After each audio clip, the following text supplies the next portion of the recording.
After 25 years, the cult 90s classic Space Jam finally has a sequel with Space Jam: A New Legacy. This is Warner Animation Group's, third attempt at reviving classic cartoons for the big screen, returning to the characters that started it all for Warner, the Looney Tunes. The Looney Tunes are characters who mean a lot to me, and while they haven't vanished since Back in Action's release in 2003, they sure have taken a backseat in WB's priorities compared to, say, Mickey Mouse's status as Disney's mascot. And now, they have returned for a new generation. Space Jam 2 revolves around basketball legend LeBron James, who is currently fighting with his son Dom over what his future should be.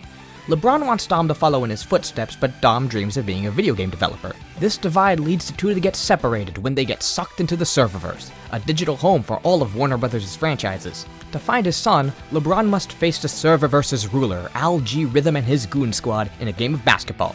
And backing him up is Bugs Bunny, looking to reassemble the Looney Tunes scattered across the Serververse to help him win this high-stakes match. So yeah, let's address the elephant in the room. This movie is a giant ad for HBO Max and all of Warner Brothers' IPs, ripe with cameos, plugs for the biggest movies, with all of the subtlety of a slap in the face. I can understand how people can find this cynical, corporate, soulless even, and I'm not gonna knock them for that stance.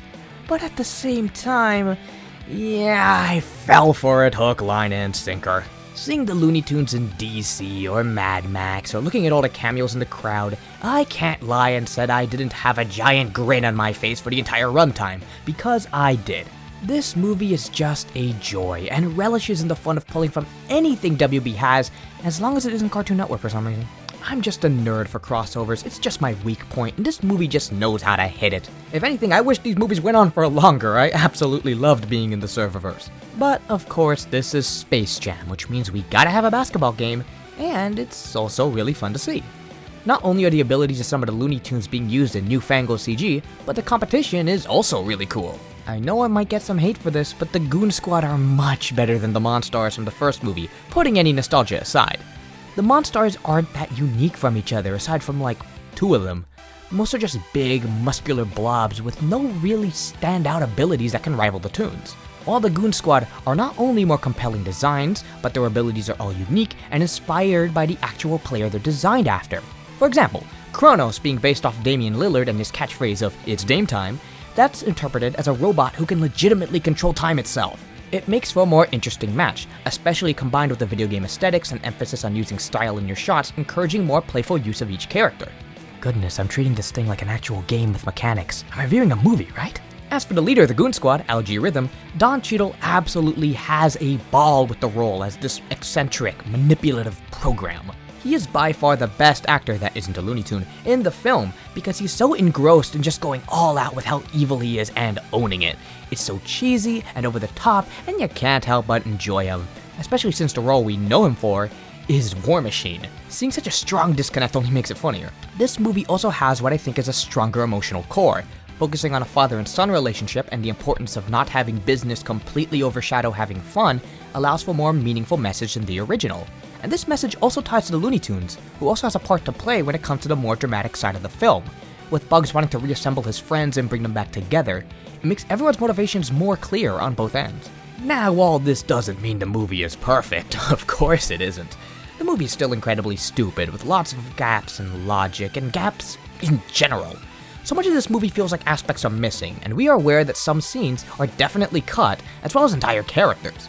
Because of all these cuts to fill a 2-hour runtime, the movie feels less coherent and really oddly paced than it should be, and squanders a lot of the potential of the premise, especially when it comes to Bugs' motivations and why the Looney Tunes left him. Some tunes are also incredibly sidelined, with characters like Speedy, Elmer, and Yosemite Sam having nothing to do in the actual basketball game, while everyone else had a moment to shine. The acting is also nothing to write home about, aside from the classic characters in Al G.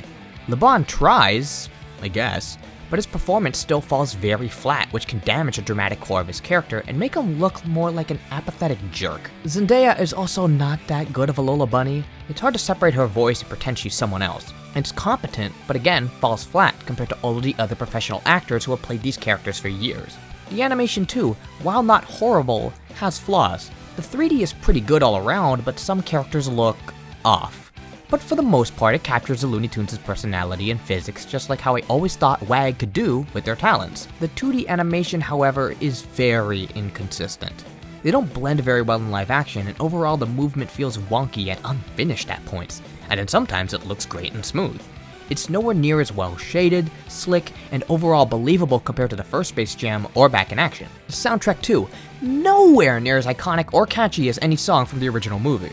Like, the movie is not good at all when you look at it critically, it's still quite the mess, but come on, it's Space Jam for crying out loud, it's not like the first one was any good either. And in the end, I still had fun, which is more than what I can say for the other two attempts from this company. Those movies bored and angered me, while this was nothing short of a delight. A mindless delight, but a delight nonetheless. It's a guilty pleasure for me in every sense of the word, even though I can acknowledge its many problems. Objectively, this movie is a crazy, but in my heart, this movie has to get a apocalyptic. I understand if you find this movie nonsensical, cynical, and nothing more than a poorly made advertisements for Nikes and Warner movie tickets, because it's totally that. Especially when WAG made ads that are intelligent and heartfelt and Oscar-worthy. But all I wanted was Bugs Bunny on the big screen, and I got that. Yes, I even went to the theaters for this instead of watching it on streaming, which was the first time I went back there since Tenet a little under a year ago. Went opening night, which was also the first day theaters in my area opened up, and it was a blast through and through. So, yes, I love this silly commercial. And hey, speaking of ads, let me just, advertise my channel a bit, so you should totally subscribe to if you like reviews such as this, and lend me a loony, toony hand.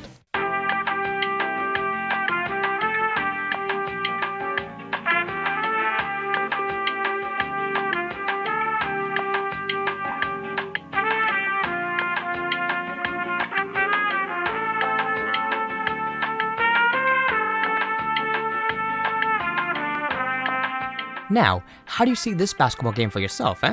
Space Jam: A New Legacy is not only out in theaters, but streaming 1 month on release for free on HBO Max. In other countries, it'll be available for around $30 to rent on digital storefronts. Have fun slamming and jamming, y'all.